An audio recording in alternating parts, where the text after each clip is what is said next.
Welcome to the Public Works Committee. It is October 24th, and it's a beautiful day in the city by the lake. Today, I have Dan English with me, and Mr. Gookin is out. So we're going to move on without Dan.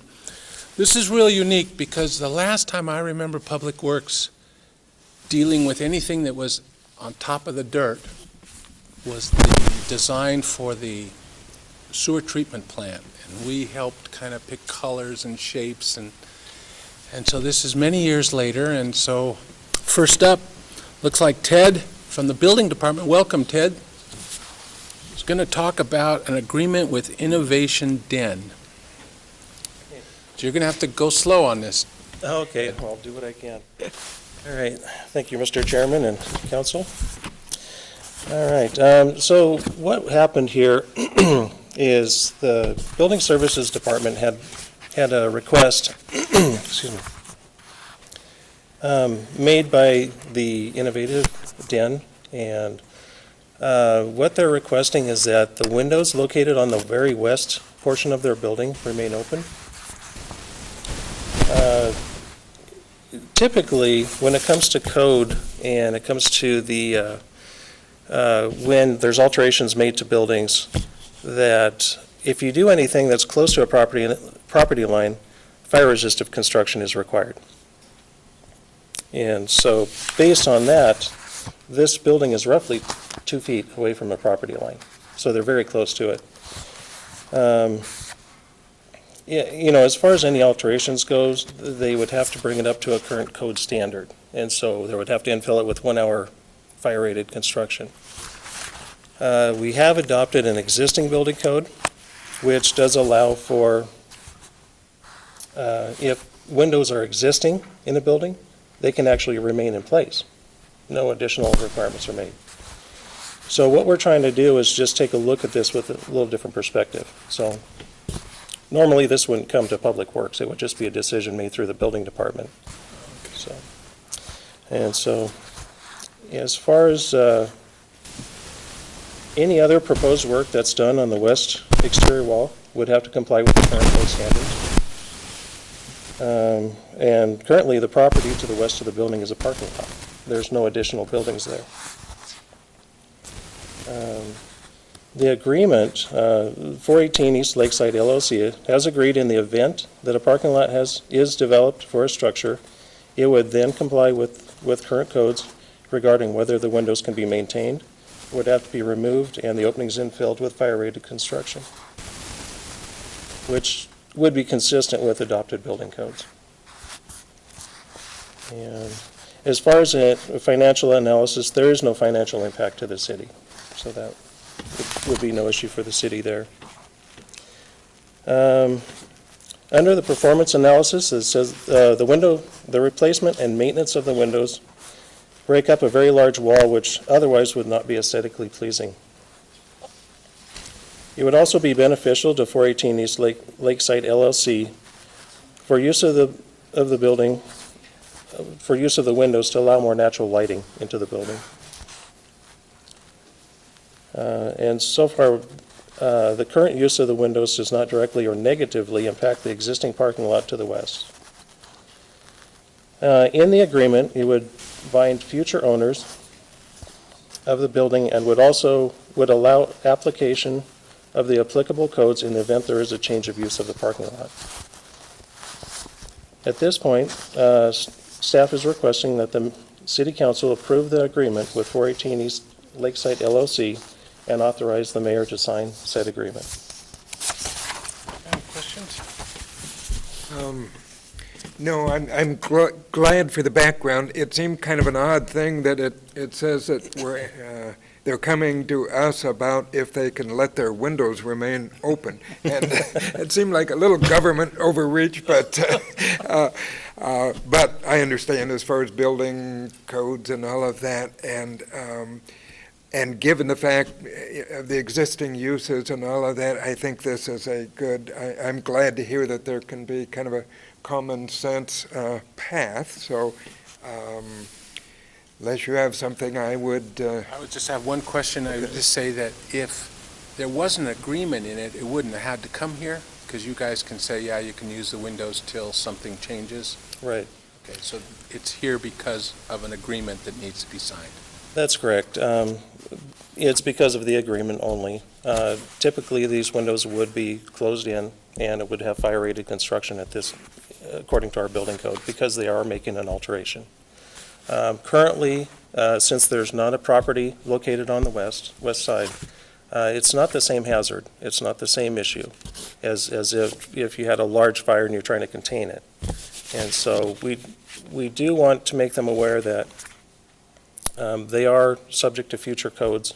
Whatever is applicable at the time, which code is enforced at the time, that the neighbor on the west side wants to build, that we'd have to come in and reevaluate the situation. So we have that agreement in place. Thanks, Ted. Motion. So if you're good, I would make a motion, let's see, that the council approve an agreement between the city and 418 East Lakeside LLC regarding the continued use of windows located on the west exterior wall. I'll second that. All in favor? Aye.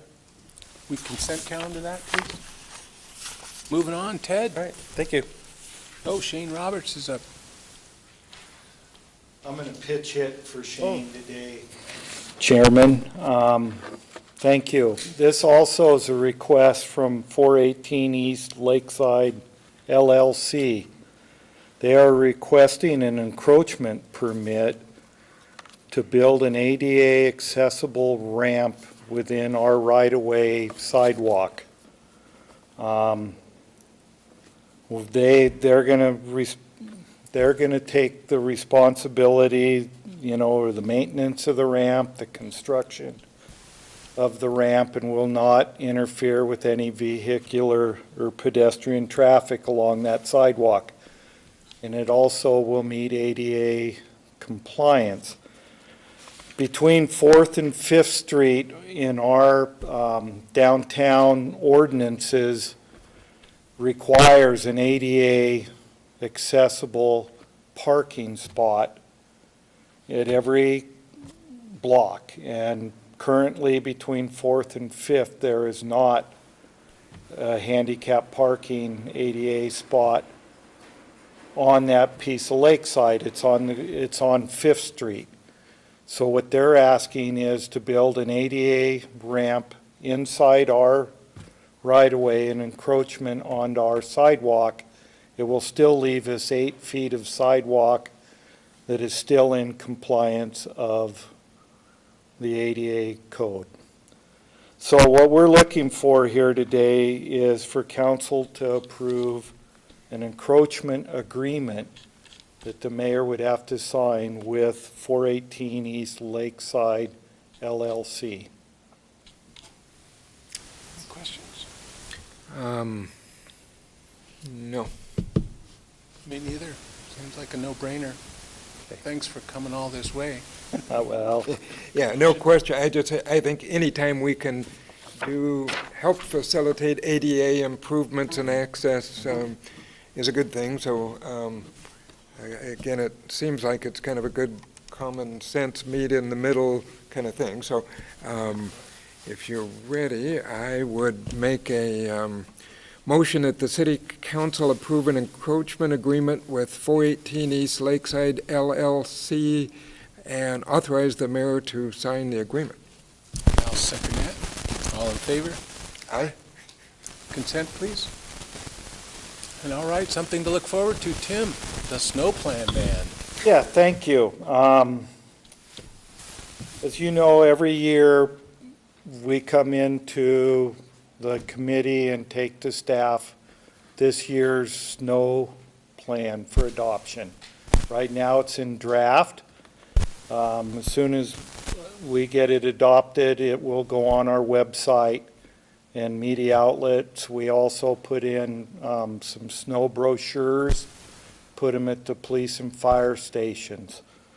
There really is no change to the plan from last year other than adding a few streets and also adding the verbiage of the assistant street superintendent back into the plan.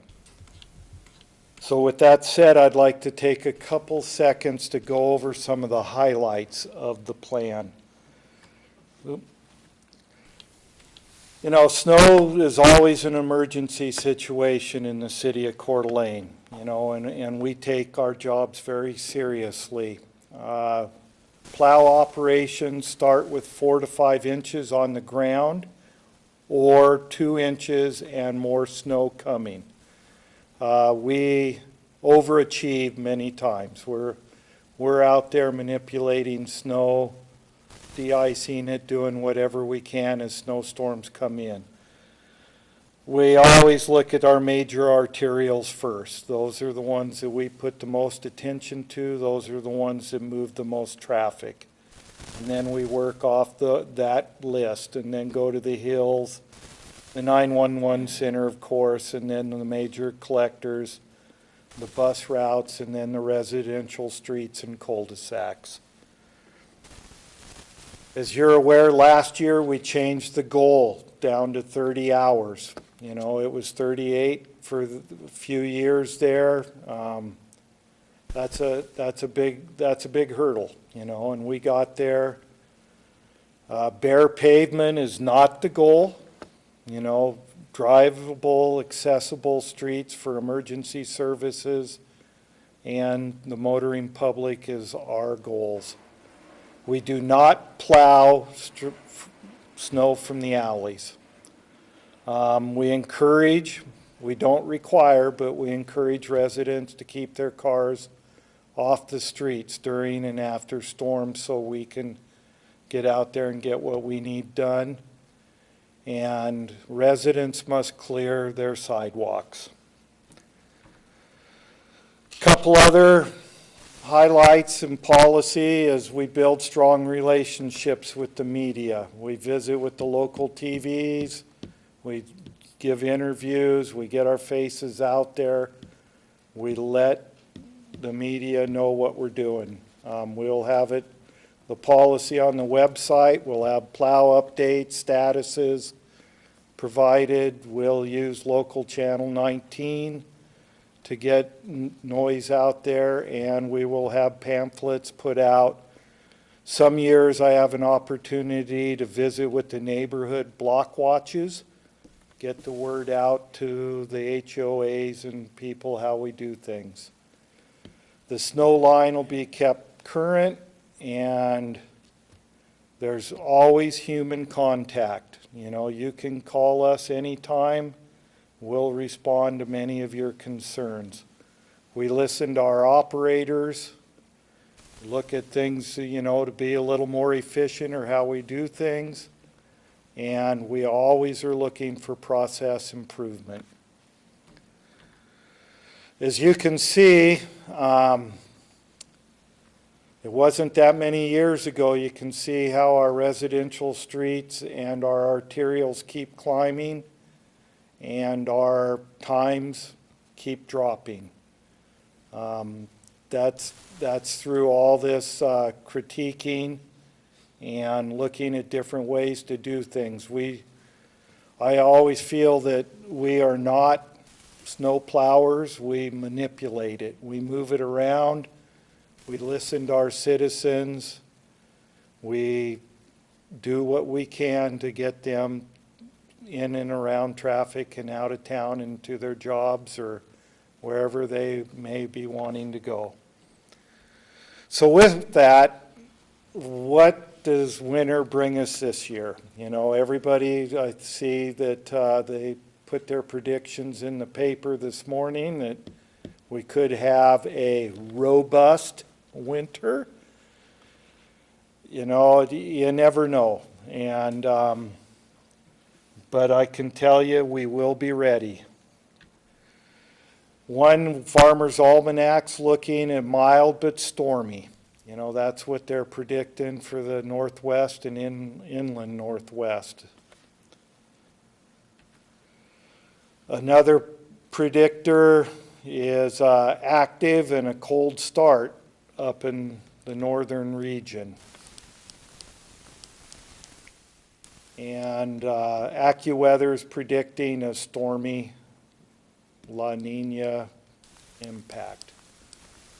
So with that, I'll take any questions, but what I'm looking for today is the approval of the snow plan, which I'll bring the presentation to council that second week in November. And if you're comfortable, Chairman, we can wait for approval that night also, if you'd like. But I just wanted to get it to you and entertain any of your questions. No, just comment that the weather guys seem to flip-flop as much as some politicians I've heard of, but you never know. And but we're probably, I don't know, we might be safe because I bought a snow blower last year. Good. So we're, anyway, but I do appreciate too actually hearing that phrase about, the goal isn't to, blacktop and all of that, and so that people have realistic expectations. So that's good to hear. And so I don't know if we need a motion, but I'm all for bringing it to the council at mid-November meeting, so. Is that good for you, Tim? Yes. So we don't need to okay it. Yeah, I'd like to bring Take it it to that November 15th council for adoption.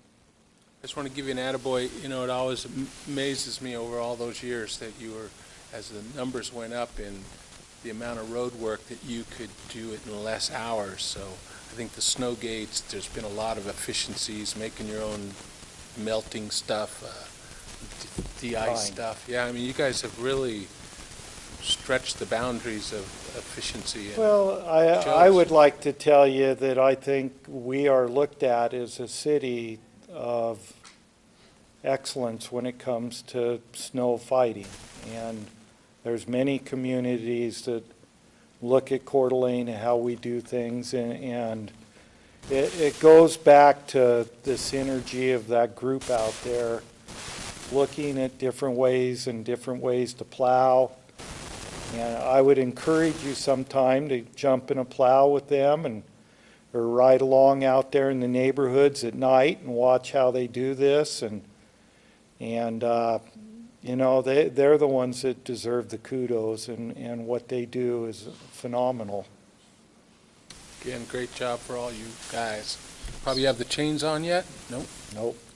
Still got leaves to pick up, sir. Okay, with that, I think we're just going to go into adjournment. For that. Second. All in favor? Aye. Aye, and we're adjourned. Thank you.